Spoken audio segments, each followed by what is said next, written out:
All right, good afternoon. My name is Jason Ishii, Chairperson of the Authority. I'd like to now call to order the June 7th, 2023 Kakaeloa Authority meeting of the Hawaii Community Development Authority. And the time is now 12:29. With section 92-3.7 Hawaii revised statutes, the Hawaii Community Development Authority is holding today's Kakaeloa board meeting virtually on Zoom. The Zoom link details were included on the meeting agenda. Therefore, members of the public are welcome to join us on Zoom and also at our physical meeting site at the American Brewery Building, 547 Queen Street, second floor boardroom, Honolulu, Hawaii, 96813. The meeting is being live streamed on HCD's YouTube page. The HCD communication staff is hosting this meeting. Once the meeting begins, everyone will be muted for clearer audio. Board members, if you have any comments or questions, please unmute yourself to speak. This is a public virtual meeting, so to prevent any distractions, if you are not a board member, staff member, or HCD's attorney general, please turn off the video during the meeting. If you are providing public testimony, your name will be called accordingly. Please turn your video on. Clearly state your name and affiliation and proceed with your testimony. When you have finished, please turn off your video. In accordance with section 92-3.7C or revised statutes, if the authority's connection for the remote meeting is lost, the meeting will be recessed until the connection is restored. If the connection cannot be restored within 30 minutes, the meeting will be terminated and the authority will continue the meeting at another notice date. Thank you. HCDA board members, please remain visible and audible during the meeting. Also, please acknowledge you are present by either saying here or present. Let the record reflect the following members are present. Vice Chair Pohl. Here. Member Higa. Here. Member Johnson. Here. Member Nasser. Member Hirai. Present. Member Evans. Here. And Member Ray. Here. Okay, we have quorum for today's meeting. Board members will have an opportunity to ask questions or provide comments after an agenda item has been presented. Individuals from the public who have requested to provide verbal public testimony on a specific agenda item are on standby and will be permitted into the meeting respectively. Tab number 1, the regular meeting minutes of May 3rd, 2023. Board members, are there any comments or corrections to these minutes? No. If there are no comments or questions, the minutes are approved as presented. Tab number 2, which is for information and discussion only, a presentation by Tortigalas and Partners on the update to the Kakaeloa Community Development District rules. Janice Bolitnikoff will now present the HCDA staff report. Thank you. Janice Bolitnikoff, planner with HCDA. Good afternoon. Thank you for allowing us to present to you today the administrative draft of the Kakaeloa rules. I'll begin with a brief overview of the project as was included in your staff report. In 2006, the master plan for the Kakaeloa Community Development District was adopted, followed by the first administrative rules in 2012. In 2019, this board authorized the expenditure of funds to amend the Kakaeloa plan and rules, and the planning process began. Our consultant, Tortigalas and Partners, is helping the HCDA as well as our board appointed permitted interaction group in this planning effort. Following the public input processes in 2021 and 2022, we brought to you the administrative draft and then the draft master plan. This plan set the vision that guides the next phase of the process, which is amending the rules. This began in late 2022 and has resulted in the draft that we present to you today. You'll see that the proposed administrative draft rules include many important changes from the original rules. The 2012 rules were difficult to regulate by, given the large parcel sizes and type of development typical to Kakaeloa. In front of you, you have received a matrix of the key changes included therein. I won't go into details, but there are 3 major categories of changes. These generally fall into rules clarifications, such as clarifying how floor area is calculated, permit simplifications, such as refining permit thresholds to expand access to simpler permit types, and refining the large lot development standards, And improved planning is the third category. This includes changes such as replacement of minimum and maximum density requirements with floor area ratios and creation of the Saratoga overlay zone. We believe that the proposed changes in this draft will solve many of the regulatory problems of the original rules, manifest the community's desires for the future of the district, and encourage and usher in a new era for Kakaeloa. These changes will now be presented in more detail by Mr. Neil Payton of Tortigalis and Partners. Members, before we get into the presentation, is there any questions or comments on the staff report? No, for Janice? No, if not, why don't we go ahead with the presentation? Thank you. Neil, Maybe you. are you on mute, Neil? Hi, so let's just confirm that you're still seeing the PowerPoint. Yes. Yes. Yes. Good. Okay, thank you, Janice. So as aloha, everyone. Again, I'm coming to you from Los Angeles. We've been working on this effort now for, I'm gonna say, what, 3 years? Been a while. But we're coming down to the, we're on the home stretch, I think. As Janice mentioned, we've made, I would say, small changes throughout that will increase access to permits, that have streamlined basically the efforts at getting things built.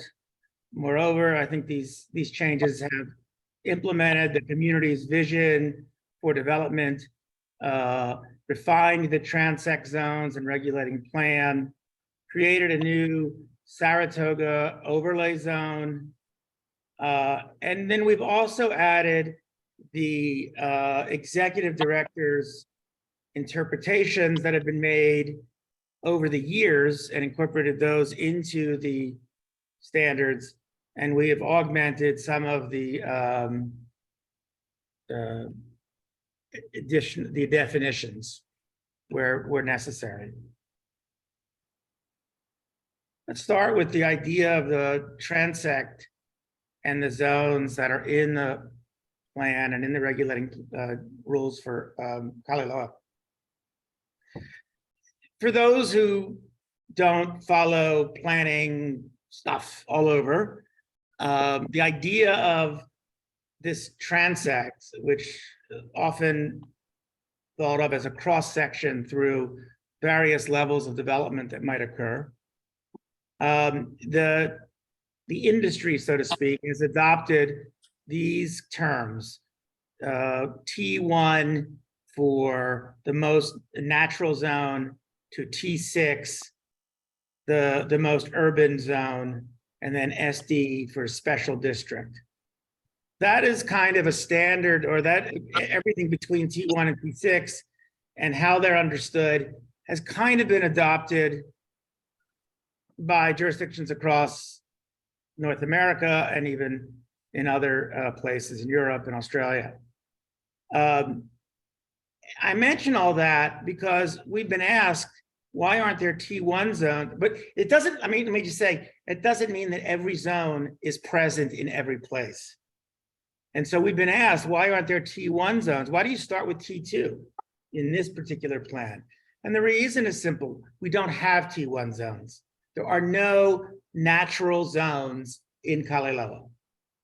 And so as to keep this so that it is kind of consistent with the way this is understood universally, we've started with the zone we do have, which is T2. And we go through T5 because we're also not proposing any really urban zones. And when I say urban, I'm talking the scale of either downtown Honolulu or Waikiki. But we don't have those zones. We don't have T6. We do have several different special districts. These are those districts that simply don't fall into any of the other categories. So, oops. Let me go back. So we have revised the map of the transect zones in Kakaeloa from what it originally was it's from the original rules that were adopted in 2011. These are consistent, generally speaking, with what we've put in the master plan, which you've seen previously. We made slight revisions based on corrections, really, is information that we hadn't seen before. And we'll, of course, update the master plan accordingly once this has sort of been approved. A couple of things to note. There are a number of parcels that have federal supremacy, and they are designated as special districts. This includes active military areas and the airport.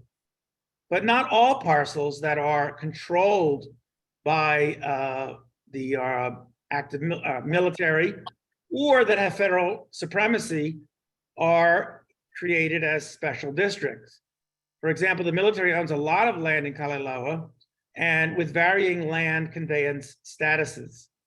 Some military-owned parcels are designated as T2, not special district active military zone.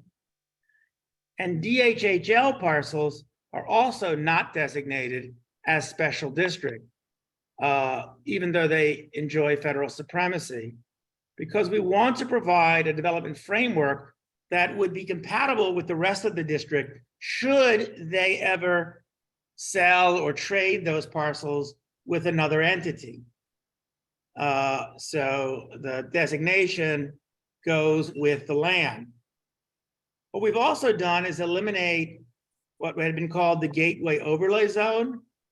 And we've eliminated that because there was simply no standards to them that were unique. They were not set, they weren't necessary.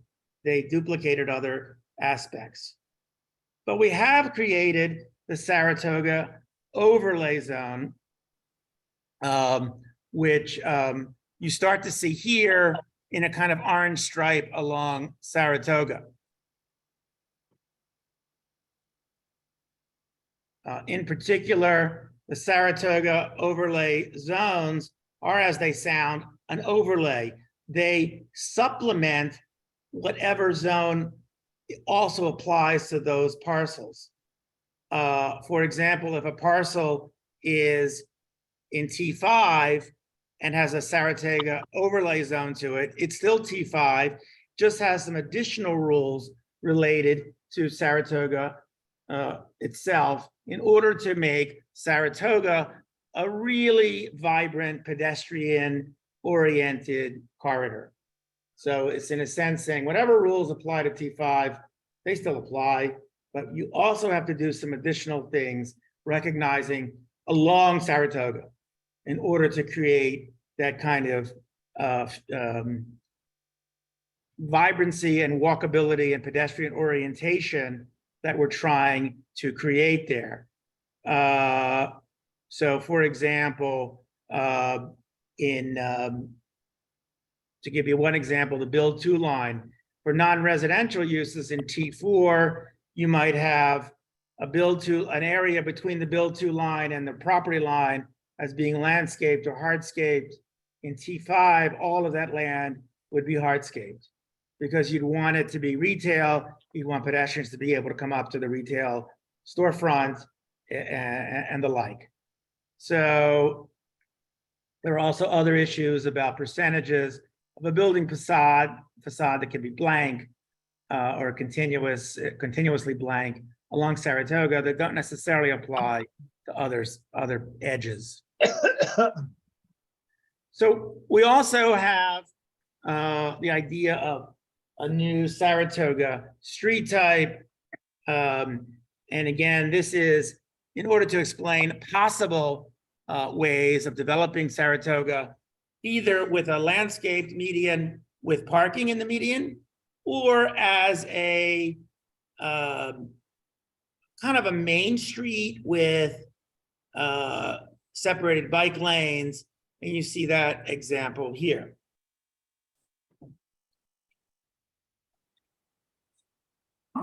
We've also added one new building type that did not exist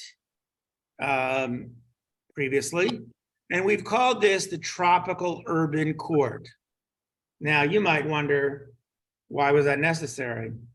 Because we wanted a building type that we thought was really appropriate for this climate, and to encourage that. These units all have floor-through ventilation. They don't have a typical corridor that you might find in a multifamily building. So everybody has exposure to breezes that are floor-through. And with the idea that you could do that, that certainly limits the amount of density you can do and has certain implications on other aspects of making the building. So we wanted to acknowledge this as a potential and to create the rules around that. Okay, so one of the things I mentioned is we wanted to encourage development through streamlined procedures and standards. We want, in other words, the original rules and now these updated rules have spent a lot of effort creating the parameters for, let's say, human-centric development, pedestrian-oriented development.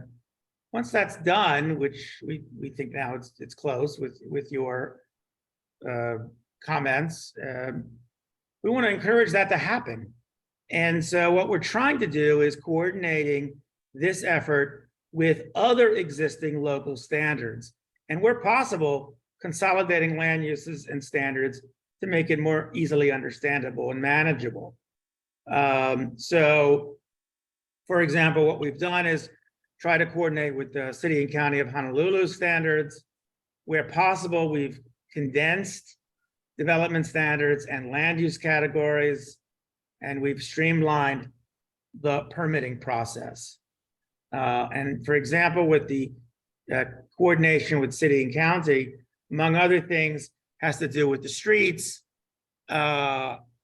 using similar street standards and using similar landscape standards. So just to go over that a little bit further, we've removed certain standards. What we've also done, because HCDA has no plans to retain any of the streets in the district under its authority, they must meet city and county standards so that the city and county will accept them. Even so, in order to ensure that the streets will be conducive to the character and vision for Kakaeloa, the streets here have been proposed to be built to the city and county's adopted Complete Streets Design Manual. So the nice thing here is that city and county has spent a lot of effort in creating this Complete Streets Design Manual, and we get the advantage of simply adopting it and using the work that they've already done. We've also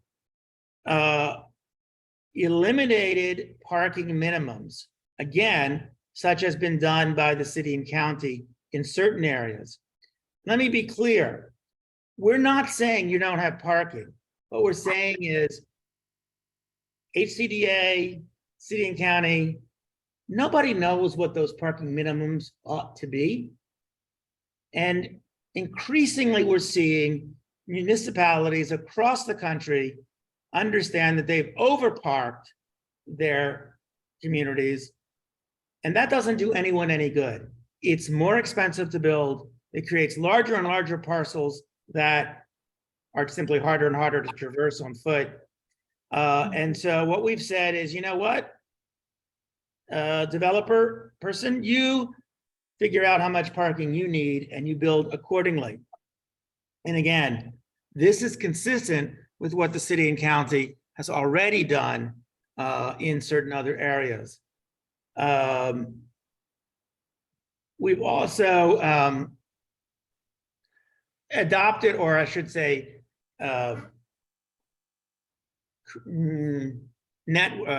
matched any standards for where parking is provided with city and county standards.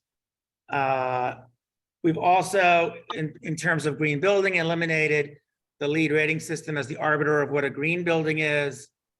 And again, instead, mandate compliance with the applicable rules and regulations of the city and county's Building Energy Conservation Guide. So landscaping standards have also been coordinated, again, to provide a more easily matched variety of plantings that have been shown to be successful. Specifically, we've altered the rules so that some of the street tree species preferred by the city and county, but only those that provide shade to enhance walkability, are provided. For example, you can't use palm trees as street trees.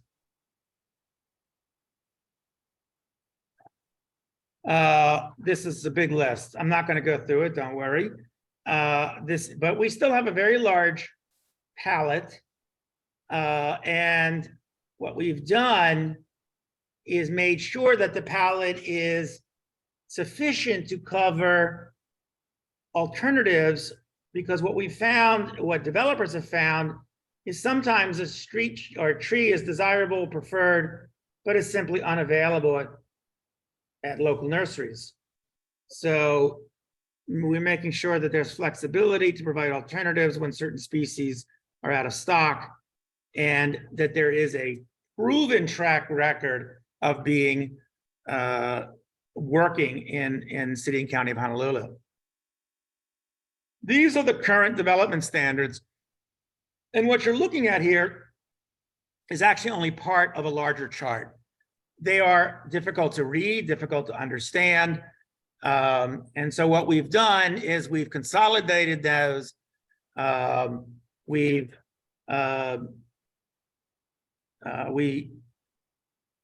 actually divided them into two charts for readability. We have building development standards and site development standards. And this is an example of the building development standards. And what we've also done is add in extra columns for the Saratoga overlay zone. So for example, if you're in T4, you'll see that there's the general urban zone of T4, and then the Saratoga overlay zone of T4. And the same goes for T5. So here's the site development standards.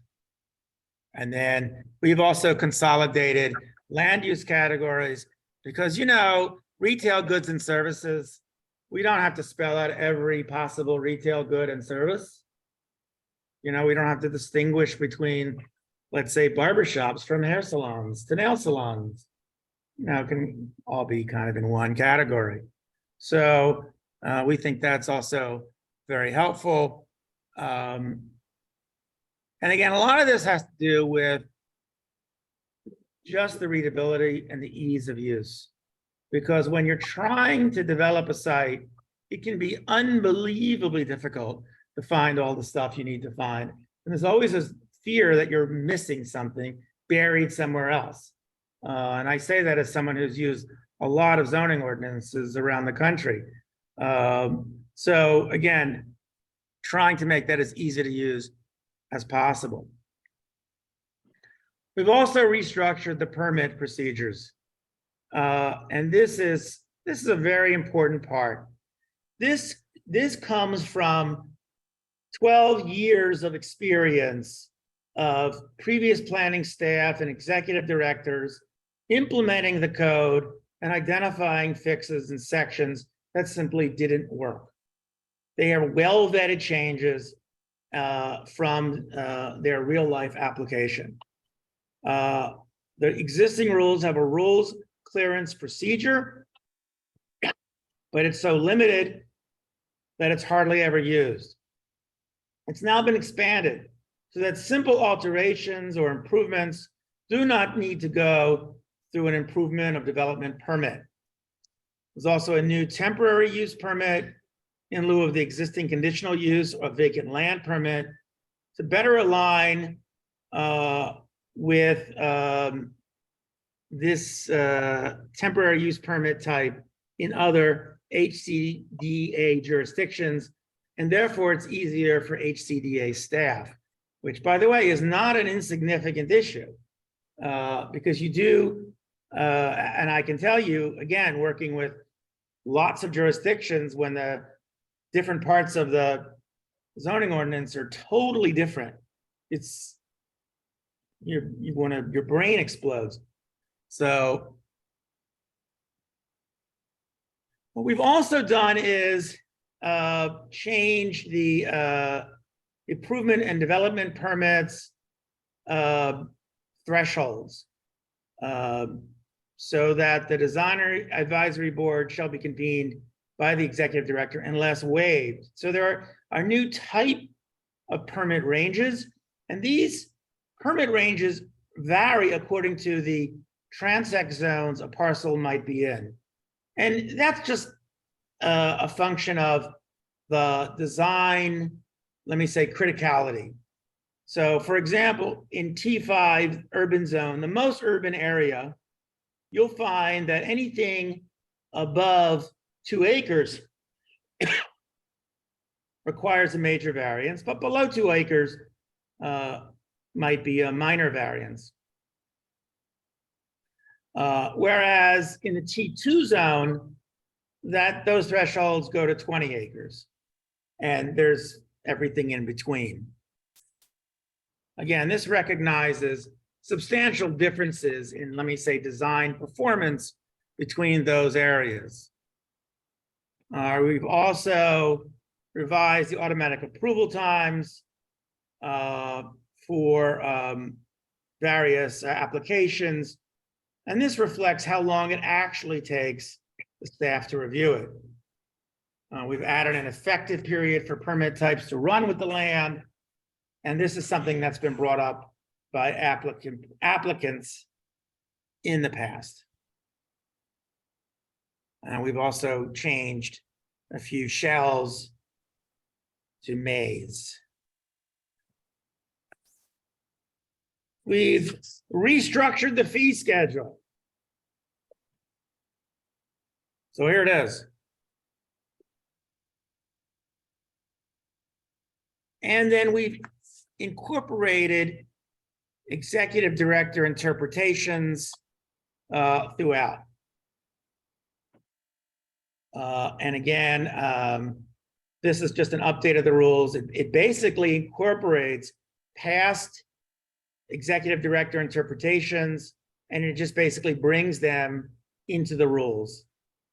All these interpretations now have been accounted for in the new rules, either with clarifying language or with the addition of new standards. And then we've added some definitions.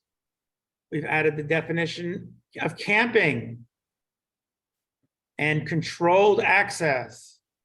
And again, this has to do with past discrepancies. We've also added a definition for large utility installation and describe what that is. And we've modified the definition of public building, accommodating some confusion. Finally, we've added a definition for sustainability and agriculture, which aligns sustainable uses with best practices definitions. I think this is the last slide. No, not almost. We've also clarified the parking placement diagram in the previous rules because it was simply unclear. And these are the rules that explain where parking can sit on the individual lot. So that's the high-level overview of everything we've done. Great, thank you. Members, are there any questions for our presenter? Member Higa, just want to say thank you for your work, Janice, Ryan, Neil, and the whole team involved. Nothing makes me happier than eliminating parking minimums, so you've made my day. Good spirit. Any other comments? I have a question. Yes, Vice Chair Poole. I'm not sure this is the time to ask the question. You know, when looking at the concept, as you brought up earlier, placemaking, sense of place. Is there an established ratio or expectation on single-family residential versus apartment? And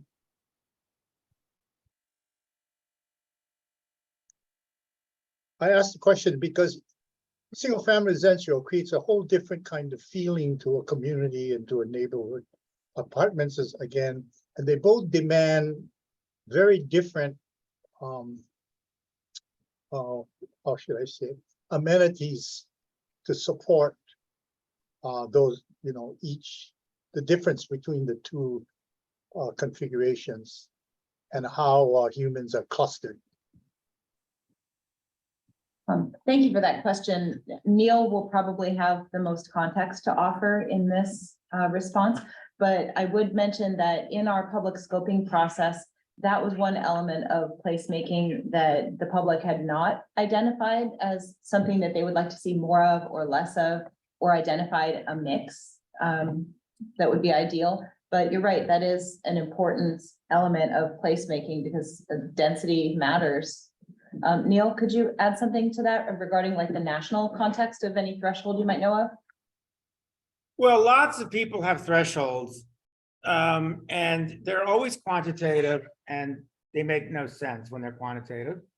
What we've done here, there's a twofold aspect to this. And one of them is that the rules themselves are focused in part with building types. So each building type has a set of rules of how you can deploy it. A single family house has a set of rules, and a multifamily building has a set of rules, and such things as yards and etc. are part of that, and open spaces, etc. So that's part of the answer, that there is a lot by lot aspect to it.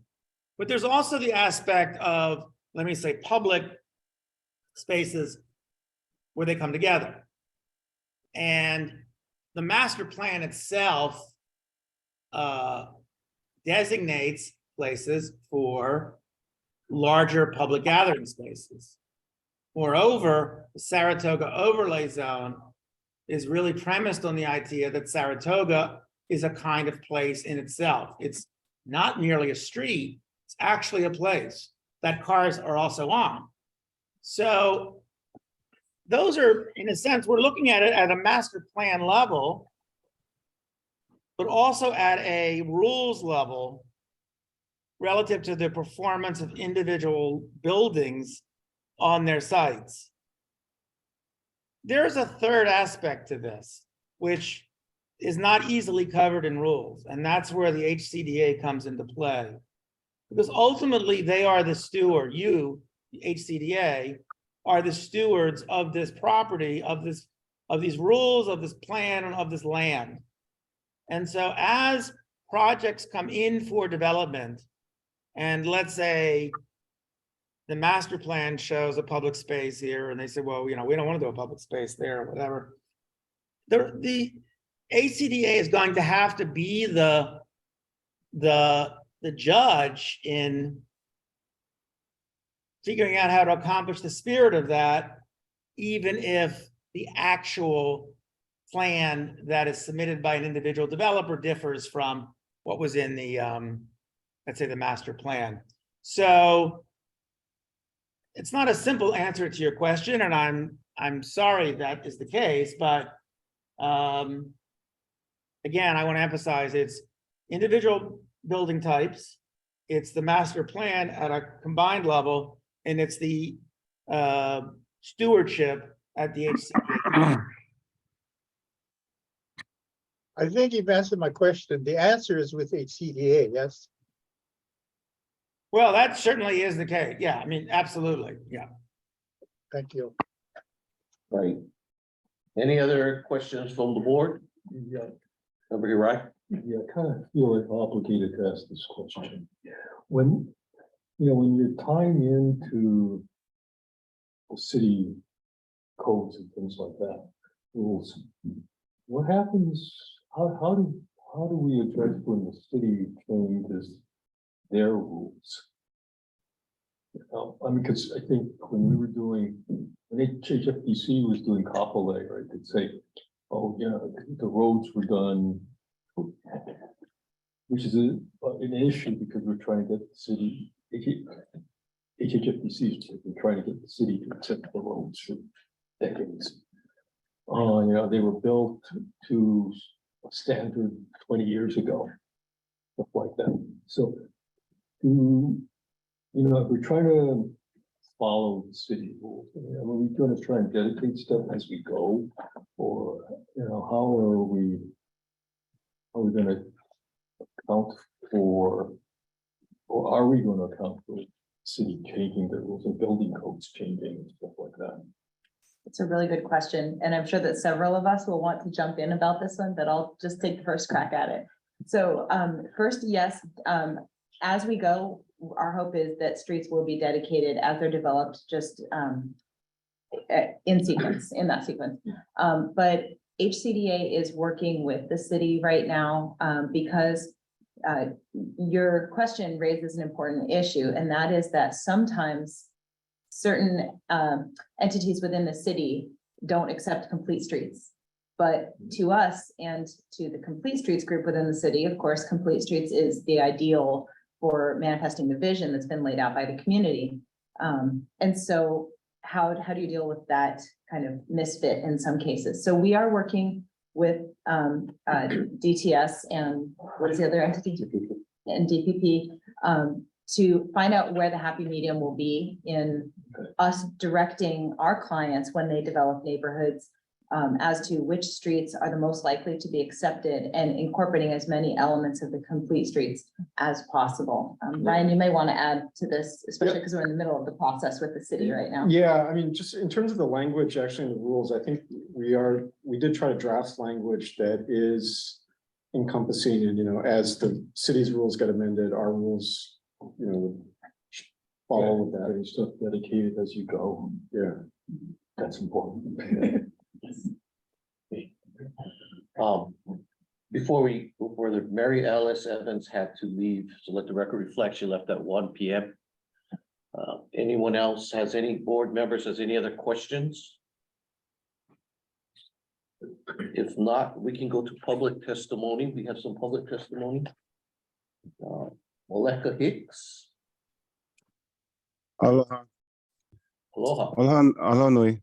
Moleka Hicks speaking, board member of Nakia Uvaiha. I am also a Hawaiian national of Kohova Ipai Aina.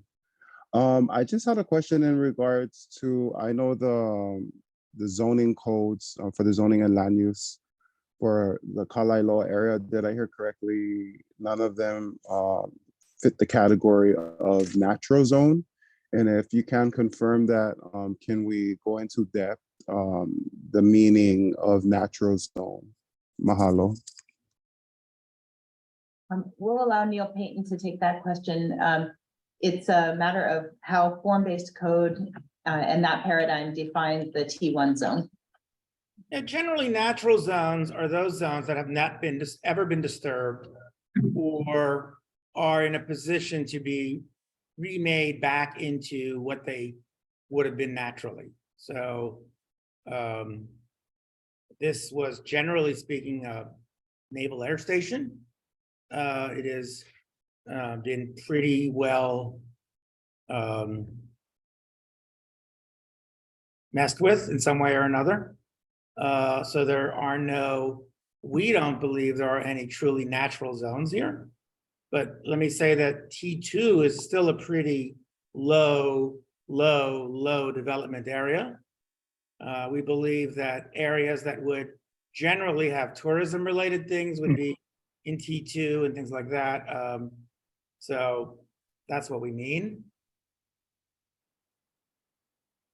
Mahalo. Thank you. Next on the list is Karen Rojas.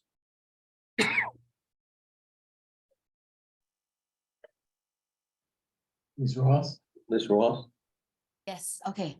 So aloha, I just wanted to say that one thing I'm grateful for is the technology to be able to join this meeting right now on Zoom while I'm also in the city council meeting as well, waiting to testify.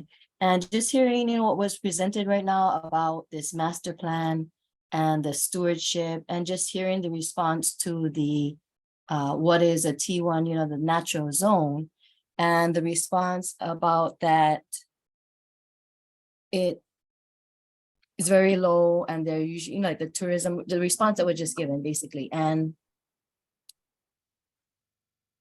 you really need to think about whose land this is and who are the stewards of the land.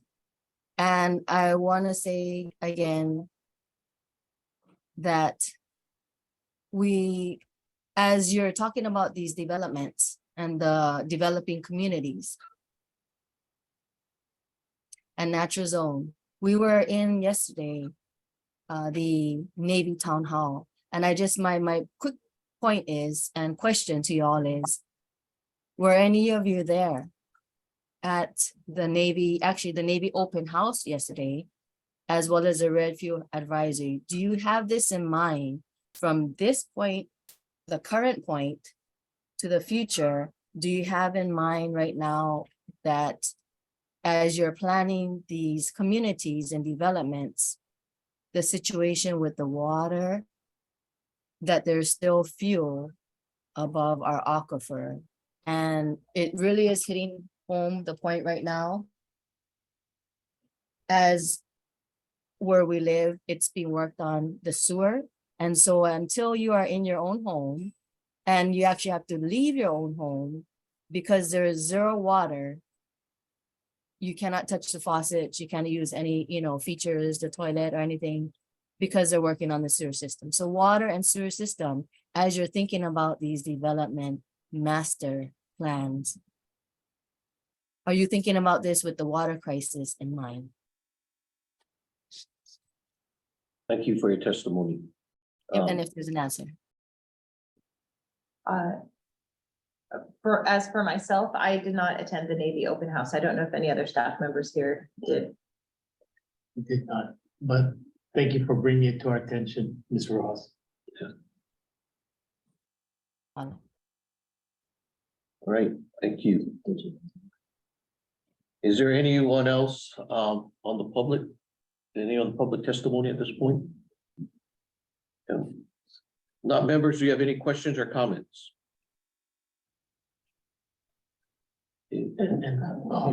Chair, if I can add, Sure. just a timeline, There was a question oh, sorry. in the chat from Sharon T. Oh, yeah, that's what I'm addressing. So just question on the timeline for completion of this. We're looking to get this the plan and rules adopted, finalized November, December of this year. Thank you, Chair. Okay, thank you.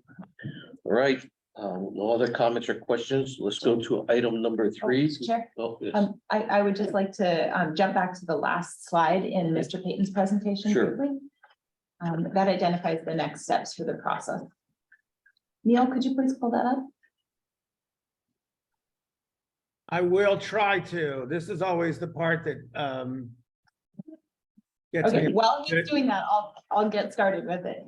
So we will be hosting a community virtual meeting this next Tuesday, the 13th, beginning at 6:30 p.m. Details are on our website, and the Zoom link also is there, as well as all of the materials that will be reviewed. So this will be a presentation of the proposed admin draft rules, sorry, as well as a question and answer session with the community. Here is the slide pulled up. We also wanted to note to folks that there's full text available on the project website, and following this meeting, we are accepting the board's and public comments on this draft. And we will be also accepting them after the community meeting. The comment window will close at the end of July 5th. So we're accepting comments on this first draft through July 5th at close of business, which is 4:30 PM Hawaii Standard Time. Excellent. And thank you, Neil. We see it up here on the slide on the screen. I think there was one more question. I think the rules, if adopted, will be effective upon the date of adoption. Thank you, Chair. Thank you. Thank you. I'm gonna stop sharing now. All right, thank you, Neil. All right, let's go to item number 3. The Nakia Io by and Morris Hicks, Tararoha, Melinda Sonora Pale, Summer Lee Nalani Yadal versus Hawaii Community Development Authority, Honokea, Kakaeloa, civil number 1CCV -23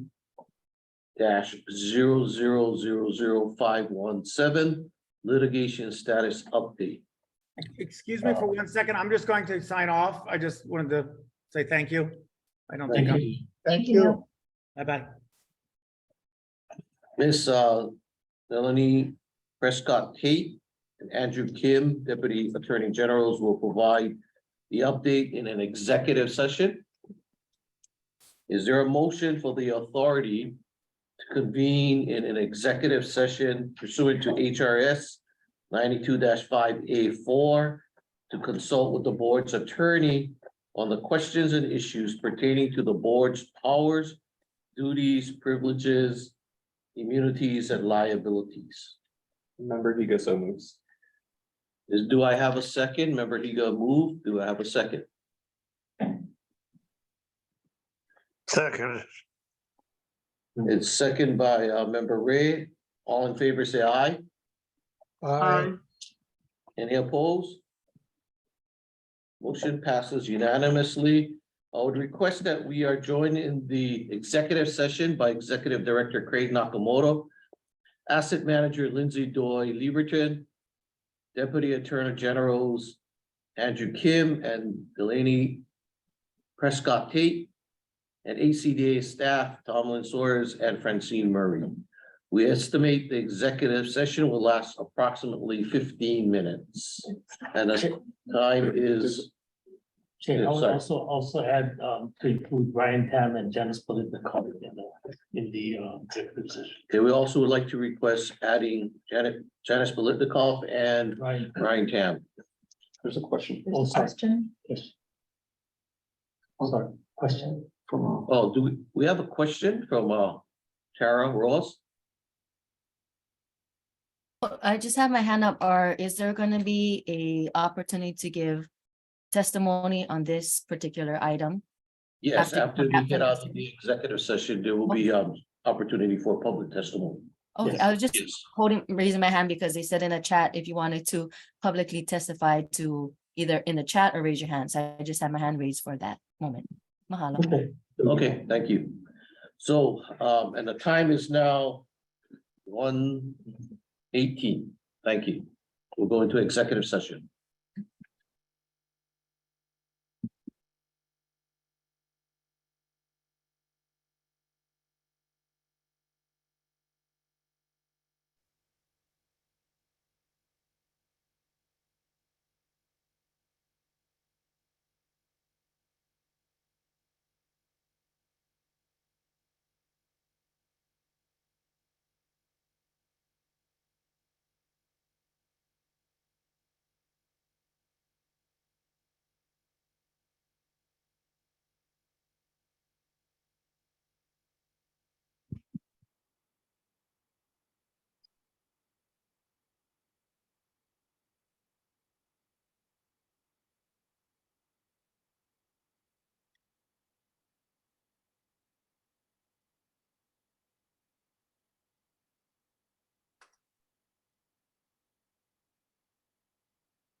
Unmuted. Okay, let the record reflect also that member Mary Alice Evans has rejoined us for this executive session. In the executive session, please announce, I'll be announcing your names of all board members present. Wait. Oh,